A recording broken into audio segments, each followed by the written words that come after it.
महर्षी व्यास महानुभव म्हणत नाही हो, लक्षात ठेवा. महर्षी व्यास म्हणतात, व्यासांना सगळं जग मानतं, सगळे संप्रदाय मानतात.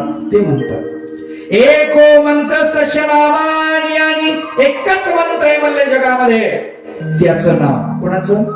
कृष्ण भगवान. आणि करण्याजोगतं जगात एकच कर्म आहे म्हटले, कर्माप्यकम तस्य देवस्य सेवा. एकच कर्म आहे, त्या देवाची सेवा. दुसरं जगामध्ये करण्याजोगतं कर्मच नाही. लक्षात इतकं स्पष्टपणे महर्षी व्यास सांगतात. भागवतामध्ये त्याचं वर्णन आलेलं आहे. कृष्णासारखा दुसरा कुठलाच देव नाही, कुठलंच दैवत नाही. सर्वांगाने परिपूर्ण, तो गृहस्थाश्रमात परिपूर्ण आहे, तो ब्रह्मचर्यात परिपूर्ण आहे, तो संन्यासाश्रमात परिपूर्ण आहे, तो वानप्रस्थात परिपूर्ण आहे, तो ब्रह्मचर्यात परिपूर्ण आहे, तो माणसात परिपूर्ण आहे, तो स्त्रियात परिपूर्ण आहे, तो बालकात परिपूर्ण आहे. पूर्ण अवतार याला म्हणतो. असा प्रौढ झाला तरी त्याचं बालमन मेलं नाही. आपण मोठे होतो आणि आपलं बालमन संपूर्ण राहत नाही शिल्लक. आणि मग आपण मोठं झाल्यानंतर पोरं इटी दांडू खेळतात, भोवरा खेळतात. भोवरा आहे का? भोवरा आता खेळ, भोवरा नावाचा खेळच नाही राहिला. कबड्डी, हुतुतू, मामा, लगोरी, मग लहान लेकर खेळत असताना आपण पाहतो, काय मस्त खेळतोय, आपले दिवस काय मस्त होते, काय पोहायचो, काय मजा होती, काय खेळायचो, काय त्या फुगड्यान, कबड्डीन, ते काय मजा, सूरपारंब्यान, अख्खं गाव कल्ला करायचं. पोर लय ताण देते, पोर लय ताण देते, पण केवढा गोंधळ पोरांचा, मजा असायची. आता पोर चूप झाले, शांत झाले. काऊन शांत झाले माहितीये? मोबाईल मध्ये घुसले, सगळे लेकर मोबाईल मध्ये घुसले. पण पूर्वी असं नव्हतं, सुंदर खेळ चालायचा. भोवरे तर राहिलेच नाही हो. काय का भोवरा? तस लाकडाचा भोवरा पण असायचा, धिंगरी सारखा, आणि त्याला दोरी बांधल्या जायची, आणि ते करंगळीत असायची दोरी. भोवरा असा ठेवायचा आणि असा फेकायचा. फेकल्यानंतर त्याचं दोरी उडून घेतली की तो भोवरा असा मस्त खूप नाचायचा, खूप फिरायचा. छान वाटायचं, ते वातावरण छान वाटायचं, मजा यायची. बरं एकच नाही, अनेक लेकर खेळायचे मस्त गल्लीमध्ये. गर गर गर गर फिरे भोवरा बाळ कृष्णाचा, गर गर गर गर फिरे भोवरा बाळ कृष्णाचा,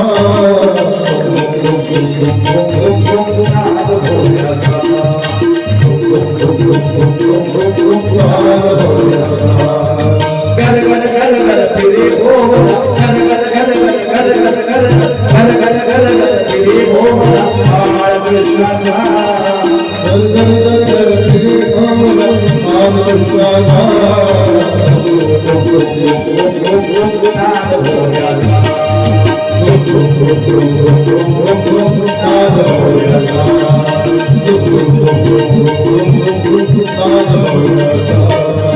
कुंकुणी डोळे तान खेचिला फेकिला अंगणी, कुंकुणी डोळे तान खेचिला फेकिला अंगणी, थै थै थै थै राज भोवरा पडला रांजणी, थै थै थै थै राज भोवरा पडला रांजणी, थै थै थै थै राज भोवरा पडला रांजणी, गल गल गल गल फिरे भोवरा बाळ कृष्णाचा, गर गर गर गर फिरे भोवरा बाळ कृष्णाचा,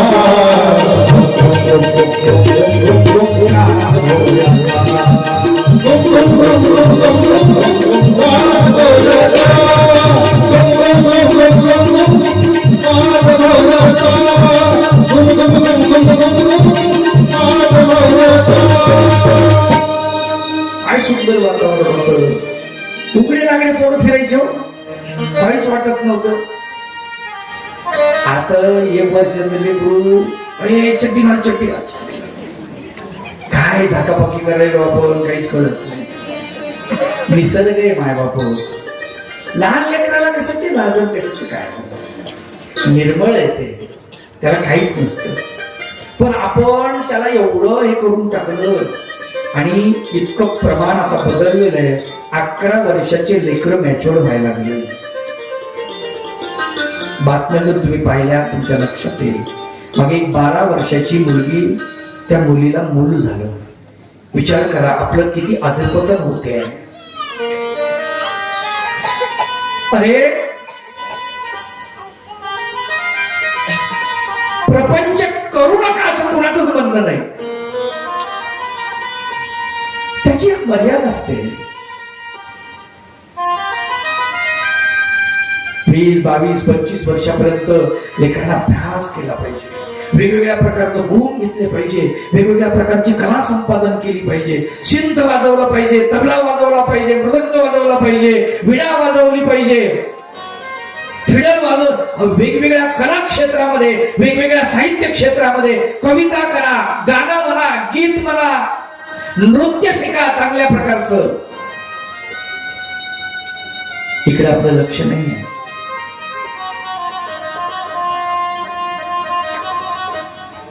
थोडे दिवस झाले की त्या लेकराचं लग्न करून देतात मायबाप. काय करतील हो, नाही करून देऊ. त्या मोबाईल आपल्या घरामध्ये आला, वाटोळ करून टाकलं, आपले लेकर बिघडून टाकले. काय करतील मायबाप. लहान लहान लेकर गुटखा खायला लागले, लहान लहान लेकर मद्यपान करायला लागले, तंबाखू खायला लागले. तूने जीवन गवा दिया क्या किया रे, तूने जीवन गवा दिया क्या किया रे, जिसे पाना उसको खो दिया रे, जिसे पाना उसको खो दिया रे, क्या किया क्या किया क्या किया रे, क्या किया क्या किया क्या किया रे, तूने जीवन गवा दिया, तूने जीवन गवा दिया, तूने जीवन गवा दिया क्या किया रे, इस बाबा का उसको खो दिया रे, इस बाबा का उसको खो दिया रे.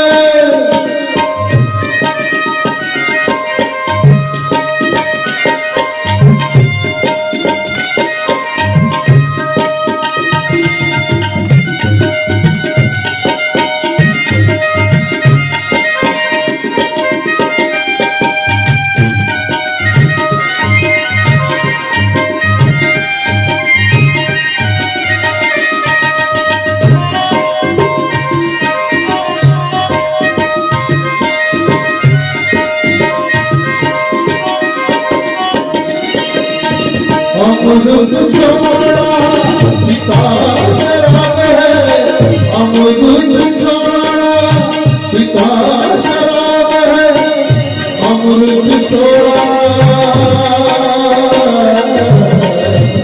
अमृत छोड़ा पिता शराब है, अमृत छोड़ा पिता शराब है, अमृत छोड़ा पिता शराब है, भगवान के नाम मुख मोड़ता है, भगवान के नाम मुख मोड़ता है, मुख मोड़ता है, अरे मुख मोड़ता है, अरे मुख मोड़ता है. क्या किया क्या किया रे, तूने जीवन गवा दिया, तूने जीवन गवा दिया क्या किया रे, इस बाबा का उसको खो दिया रे, इस बाबा का उसको खो दिया रे, इस बाबा का उसको खो दिया रे. सगळं जीवन आपलं वाया चाललं नाही बाबा. लक्षात ठेवा, अमूल्य मनुष्य जन्म मिळालेला आहे.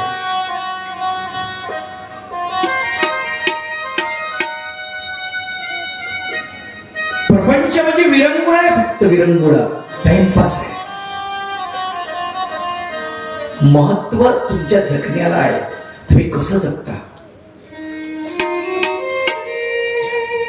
काय प्राप्त केले तुम्ही, किती ज्ञान संपादन केले, किती ग्रंथांचा अभ्यास केलेला आहे, कुठल्या प्रकारच्या कला तुम्ही संपादित केलेल्या आहेत,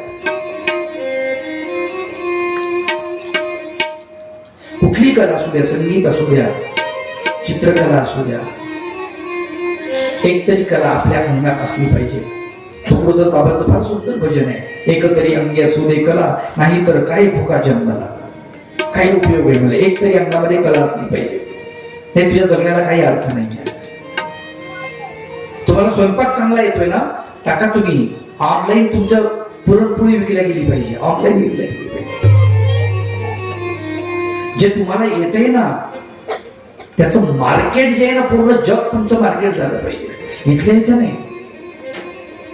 अनेक लोक आहेत असे की त्यांनी जगाला मार्केट बनवलेलं आहे, मोबाईल त्यांच्याकडे, त्या मोबाईलचा उपयोग केलाय त्यांनी.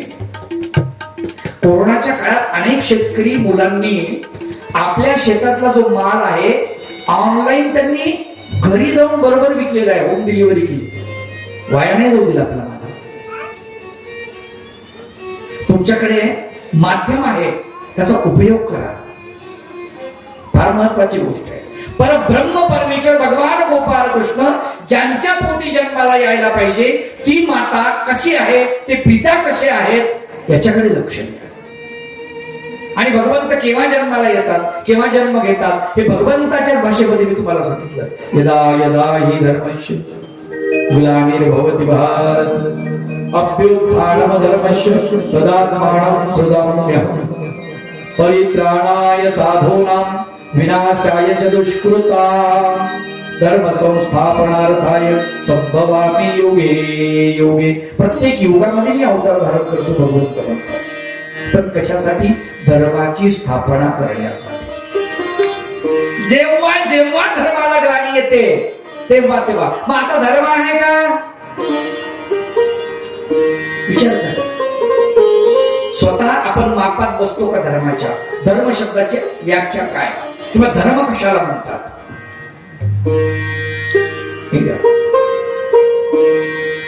आम्हाला धर्म कळला का? आम्ही सांगतो आम्ही मानव पंथाचे आहोत, आमचा धर्म असा आहे. आम्हाला किती कळलं? धर्माचा आणि कुठल्या पंथाचा, धर्माचा आणि कुठल्या जातीचा काहीही संबंध नाही. कळलं का? काहीच संबंध नाही. आपण म्हणतो आम्ही हिंदू धर्माचे आहोत. तुम्हाला काय माहिती हिंदू धर्म काय आहे? किती लोकांना उपनयन संस्कार केले? उपनयन संस्कार केल्याशिवाय माणूस हिंदू बनत नाही. जानव कुठे जानव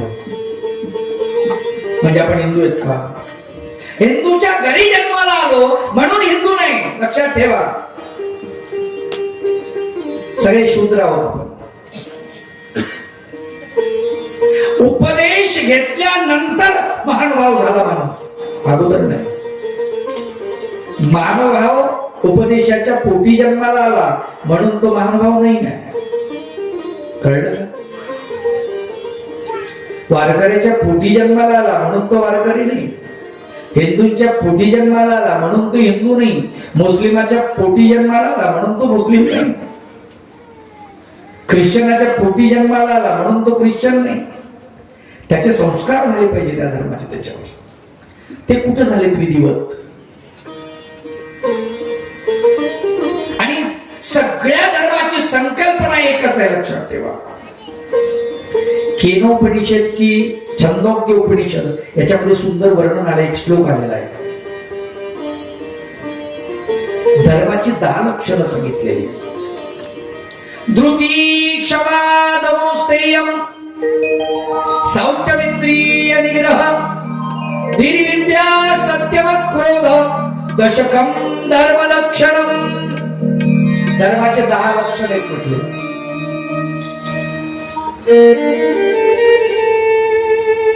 ते 10 लक्षणे या श्लोकामध्ये सांगतात.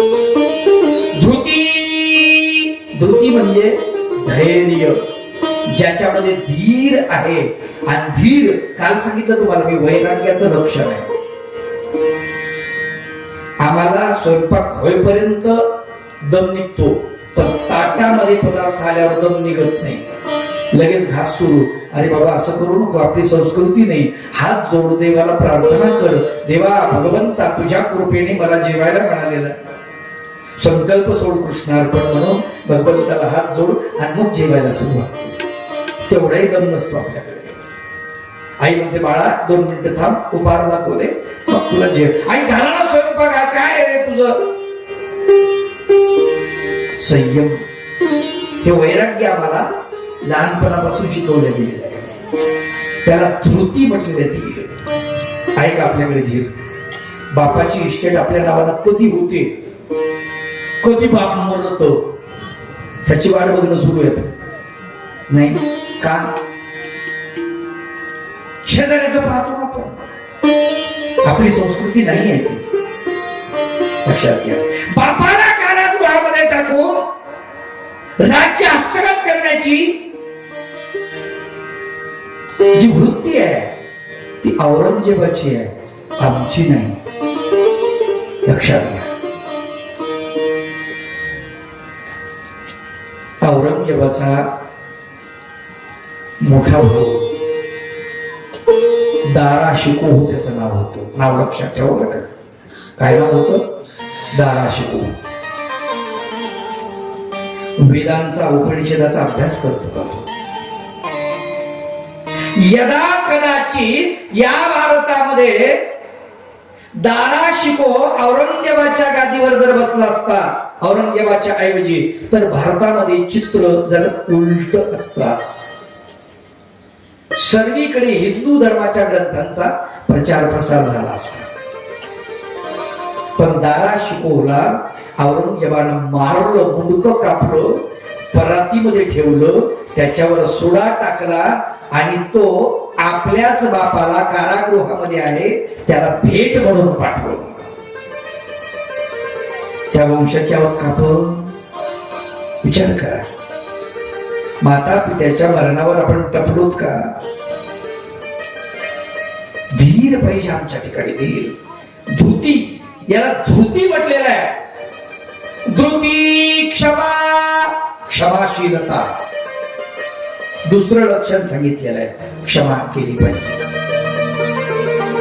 आमचे तर भांडण परंपरेने चालले. आमच्या आजोबाचं यांचं जमत नव्हतं, यांच्या आजोबाचं, मग आमच्या बापाचं यांच्या बापाचं जमत नव्हतं, मग यांचं आमचं जमत नाही, आमच्या पोराचं यांच्या पोराचं जमलं नाही पाहिजे. असं थोडंच आहे. मिटून टाकलं पाहिजे ना. किती दिवस ठेवणार? नाही, जगायचे किती दिवस आपल्याला? जितके दिवस जगायचे तितके दिवस निर्मोही अगदी आणि कुणाचंही वाईट चिंतन न करता आम्हाला जगता आलं पाहिजे. किती जळतोय आपण, किती जळतो. बाबांचं पुस्तक एक वाचलं, त्या पुस्तकामध्ये एक वाक्य आहे, फार सुंदर वाक्य आहे. माणसं एवढे दुःख का, आणि एवढं दुःख जर दूर करायचं तर काय करावं लागेल जगामध्ये?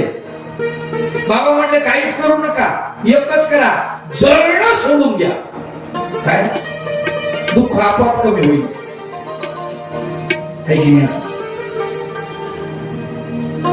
आपल्याला राहायला घर आहे, छोटा आहे म्हणून दुःखी नाही आपण.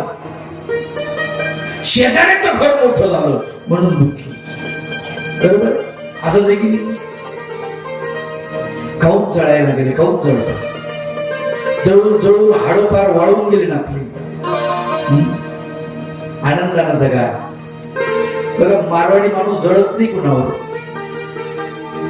हा, तुम्ही आपल्या मराठ्याला आपले दुकान असतात ना, आपल्या दुकानामध्ये जा तुम्ही, कपड्याच्या दुकानात, आणि दुकानात गेल्यानंतर ते जर समजा कपड्याचं दुकान असेल, मग तो ढिगारा आपल्या कुठे टाकतो.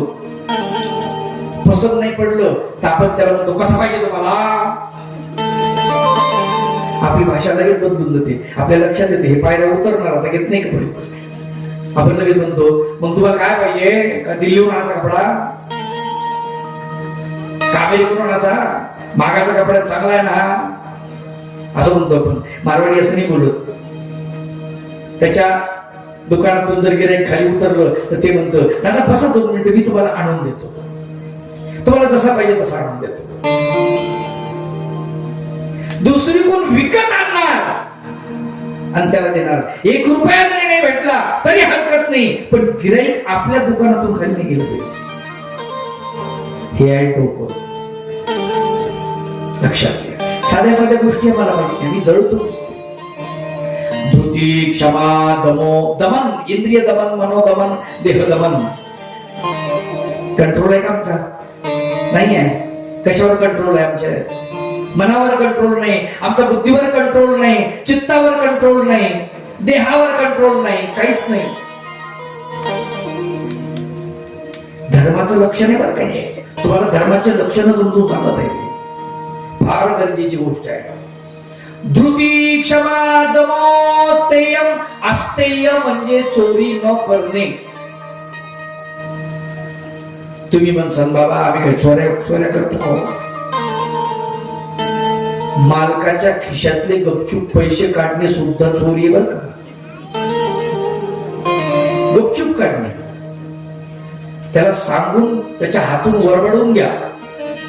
येत नसत दूर पण मोसकाडात मारा चालन, पण खिशातून काढायचे नाही.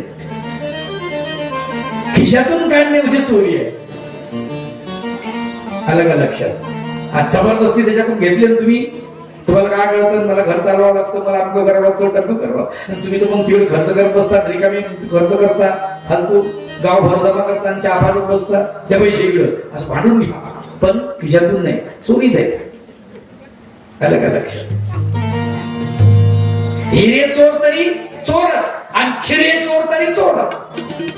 आलं का लक्षात? धृती, क्षमा, दमोस्तेयम असते. शौचम शुद्धता, तनाची मनाची शुद्धता, स्वच्छता. आलं का लक्षात? स्वच्छ असलं पाहिजे मनाचं. इंद्रिय निग्रह, इंद्रियांचा निग्रह. इंद्रिय ताब्यात असायला पाहिजे. जिथे इंद्रिय माणूस बनला पाहिजे. धी म्हणजे बुद्धीचा संग्रह. विद्या संपादन करा, ज्ञान संपादन करा. ज्याच्याकडे मिळत असेल त्याच्याकडून संपादन करा. ज्याच्याकडे असेल तिथे जाऊन सर्वज्ञ श्री चक्रधर प्रभूंनी तर एवढं सांगितलं की तुम्हाला जर धर्म काढायचा असेल तर तुम्ही महारवाडा होऊन धर्म काढावा. तिथे जा.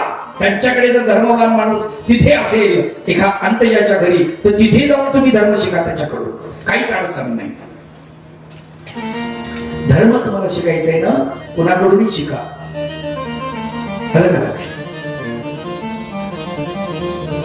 धीर विद्या सत्यम आणि सत्य. मरेपर्यंत कधी असत्य बोलायचं नाही. अक्रोध म्हणजे कुणावरही रागावू नका. पतीवर नाही, पत्नीवर नाही, सासूवर नाही, सुनेवर नाही, जावावर नाही, नंदावर नाही, भावजयावर नाही, कुणावरच रागावू नका. अक्रोध हे धर्माचे 10 लक्षण आहे. मग हे ज्याच्यामध्ये आहे तो धार्मिक आहे, लक्षात ठेवा. तो महानुभावामध्ये नसेल तर तो धार्मिक नाही. तो वारकऱ्यात नसेल तर तो धार्मिक नाही. हिंदूत नसेल तर तो धार्मिक नाही. मुस्लिमात नसेल हे 10 गुण त्याच्यामध्ये तर तो धार्मिक नाही. हे ज्याच्यात असेल तो नास्तिक जरी असला तरी तो धार्मिक आहे, लक्षात ठेवा. हे आम्हाला कळलं पाहिजे. आणि असा धर्म जेव्हा बुडायला लागतो तेव्हा प्रत्यक्षात भगवंताला अवतार धारण करावा. आणि अशी अवस्था त्या काळात पृथ्वीवरती झालेली होती. जिकडे तिकडे अनाचार माजलेला होता. राक्षसांचा धुमाकूळ सुरू होता. अत्याचार करत होते. स्त्रियांवर अत्याचार होत होते. सज्जनांवरती अत्याचार होत होते. सर्वसामान्य माणसाला साधं जीवन जगता येत नव्हतं. प्रचंड त्रास सुरू होता. पृथ्वी रूप धारण केलं आणि ब्रह्मदेवाकडे गेले. ब्रह्मदेवाला म्हणते, त्राहिमाम त्राहिमाम ब्रह्मदेवा, मला ब्रह्मदेवाने सांगितलं काय करायचं. म्हणजे खूप अत्याचार चालला, असुरांनी धुमाकूळ माजवलेला आहे इकडे तिकडे. त्रेतायुगातली घटना. त्रेतायुग ते म्हटले द्वापारीच्या चौथ्या चरणामध्ये, लक्षात घ्या बरं का, द्वापारीच्या चौथ्या चरणामध्ये अवतार धारण होईल म्हटले, तोपर्यंत नाही. आता खर तर इथे विष्णूचा अवतार होणार होता, कारण देवतेला सांगता येत नाही परमेश्वर कधी अवतार घेणार हे देवतेला नाही सांगता येत. मग ब्रह्मदेवाला काय सांगता येणार आहे की परमेश्वर कधी अवतार धारण करणार आहे? नाही, जिथे मायेला कळत नाही. आपण आरती म्हणतो, देवाधिकासी न कळे मायादी झाकी डोळे, तेथे मानव भोळे पाहाती पररूपा चक्रधर स्वरूप आरती ब्रह्मा आनंद स्वरूपा आरती ब्रह्मा. देवाधिकासी न कळे मायादी झाकी डोळे, तेथे मानव भोळे पाहती पररूपा. मायेला जर कळत नाही, ब्रह्मदेवाला कळेल का परमेश्वर कधी अवतार धारण करणार? विष्णूच अवतार घेणार होता हे बरोबर होतं, पण अचानक एमर्जन्सी लागली. एमर्जन्सी कळते की नाही? देवता येणार, त्या ठिकाणी परमेश्वराने सांगितलं तुम्ही बाजूला व्हा, मला जायचं आहे, मला जाणं आज गरजेचं आहे. आणि म्हणून भगवंत त्या ठिकाणी आले. त्रेतायुगामधली ही घटना. आणि त्यावेळेला कुपक राजा कुपक राणी यांना मुलबाळ नव्हतं, म्हणून आपल्या देशाच्या सीमेच्या पलीकडे सुपक राजा आणि सुपक राणी, सुपक राजाचं राज्य त्या सीमेमध्ये ते गेले, झोपडी बांधली, पर्णकुटी बांधली आणि तिथे ते राहू लागले. त्या ठिकाणी सुंदर अशा प्रकारचं 2 दिवस त्यांनी कंदमुळं वगैरे आणलेत आणि तिथे राहू लागले, खाऊ लागले आणि भगवंताचं नामस्मरण करू लागले. राज्य प्रधानाच्या स्वाधीन करून टाकलं. सांगितलं बरं, जेव्हा भगवंत आम्हाला सांगतील आम्ही तपश्चर्या करतो, देवाला पुत्र मागून घेतो आणि मगच आम्ही वापस येतो.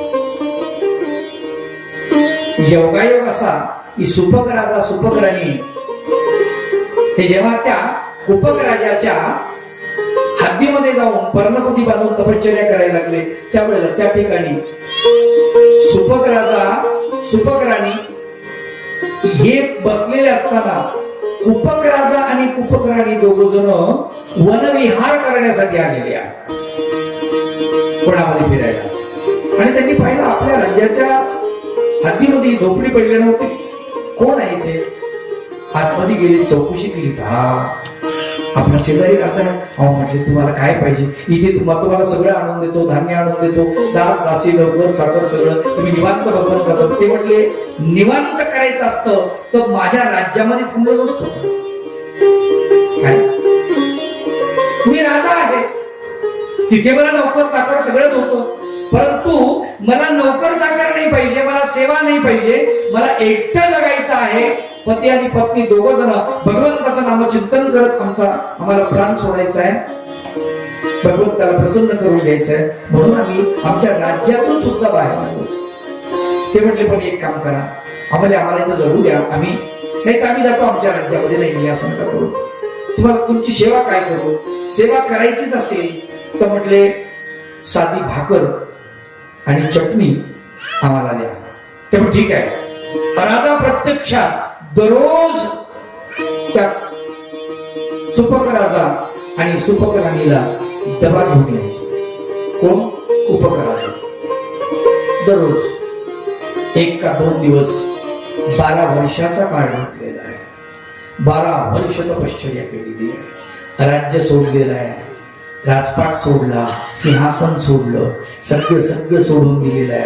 आणि एकांतामध्ये कशासाठी? फक्त पुत्र प्राप्तीसाठी भगवंताची आराधना करा.